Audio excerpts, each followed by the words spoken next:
आयुष केंद्र गणित अध्ययनशाला शिफ्टिंग आधारभूत संरचना के मुद्दों पर डीएवीवी कार्य परिषद ने लिए निर्णय। मंगलवार को डीएवीवी की कार्य परिषद बैठक के बाद कुलपति रेणु जैन ने बताया, कुछ समय पहले मिली 13 एकड़ भूमि पर आयुष केंद्र स्थापित किया जाएगा।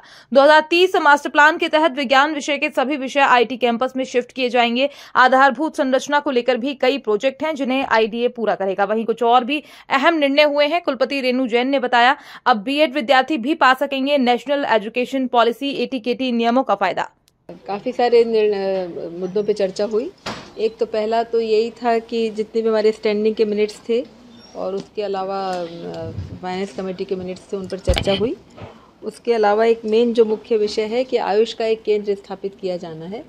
तो जो हमें एक्स्ट्रा ज़मीन मिली है 13 एकड़ की अभी, तो वहाँ पर ये हम आयुष का केंद्र स्थापित करेंगे जिसमें होम्योपैथी और आयुर्वेदिक दोनों चिकित्सा पद्धतियों से इलाज किया जाएगा। हाँ, गणित अध्ययन अभी ये पूरा प्लान है, एक जो मास्टर प्लान बनाने जा रहे हैं हम लोग एक विज़न 2030 के अंदर।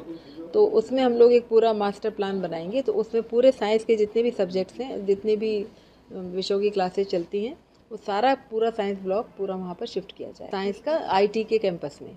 तो उसमें डेटा साइंस, फिजिक्स, केमिस्ट्री, जितने भी साइंस के सब्जेक्ट्स हैं सबको वहाँ पर ले जाएंगे। और ह्यूमैनिटीज़ के लिए ये वाला कैंपस यूज़ किया जाएगा। इंफ्रास्ट्रक्चर डेवलपमेंट के लिए भी चर्चा हुई। वो पहले से ही आईडीए को बहुत सारे प्रोजेक्ट्स दे दिए गए हैं। और इसके अलावा हम लोगों ने भी कुछ पीएम ऊषा के अंदर भी बहुत सारे प्रोजेक्ट्स को अप्लाई किया है। तो उनका भी थोड़े दिनों में पता चलेगा। तो उनमें से भी कुछ प्रोजेक्ट्स को हो सकता है हम लोग अपने अगली मीटिंग में टेंडर के द्वारा उनको भी करें, जैसे पैरेलल कई स्कीम पे काम होता रहे। तो बिल्डिंग का जो इंफ्रास्ट्रक्चर है वो जल्दी से जल्दी डेवलप हो सके, इसकी कोशिश की जा रही है। एक बहुत अच्छा फैसला लिया हम लोगों ने कि बीएड का जो विद्यार्थी हैं उनको बाकी सब विषयों में नेशनल जो एजुकेशन पॉलिसी है उसके तहत अगर एक बार एटीकेटी आती है तो उसके बाद दोबारा उसी विषय में परीक्षा में बैठना अलाउ किया जाता था। लेकिन बीएड के विद्यार्थियों के लिए सुविधा नहीं थी।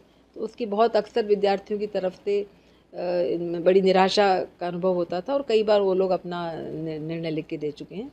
तो उस पर सहानुभूतिपूर्वक विचार करते हुए कार्य परिषद ने फैसला किया। और इसमें हमने और जगह भी पता कर लिया कि जैसे विक्रम यूनिवर्सिटी है, आरडीवीवी यूनिवर्सिटी है, इन सब में हम लोगों ने देखा कि वहाँ पर इस तरह का चांस दिया जा रहा है, क्योंकि एनसीटी में इसके विरुद्ध में कुछ भी नहीं लिखा।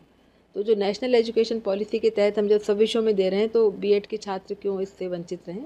तो इसलिए इस बार पूरी ईसी ने सहानुभूतिपूर्वक फैसला करते हुए ये सुविधा बीएड के छात्रों के लिए भी उपलब्ध करा दी। ये जो होगी ना, हर बार एक चांस और मिलेगा ना उनको।